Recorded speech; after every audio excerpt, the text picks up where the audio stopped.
Hello বন্ধুরা, আমরা তিনজন আজকে বেরিয়ে পড়েছি ইন্দ্রাণীর পিসি বাড়ি যাওয়ার জন্য। আমাদের সঙ্গে আছে বদমাস ঘন্টু। আর আমরা পৌঁছে গেছি। খুব সুন্দর জায়গা, গাছগাছালি ভর্তি, খুব সুন্দর দারুণ হাওয়া বইছে, জায়গাটা ঠান্ডা এবং বদমাশি করছিল ঘন্টু, তাই জন্য ঘন্টুকে বেঁধে রেখেছি।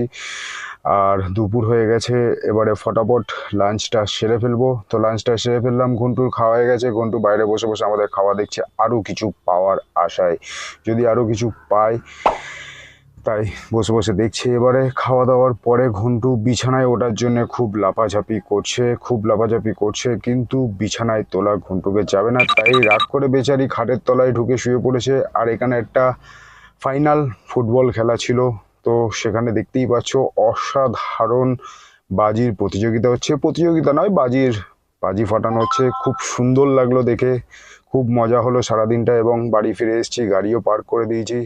তো চলো বন্ধুরা, সবাইকে টাটা।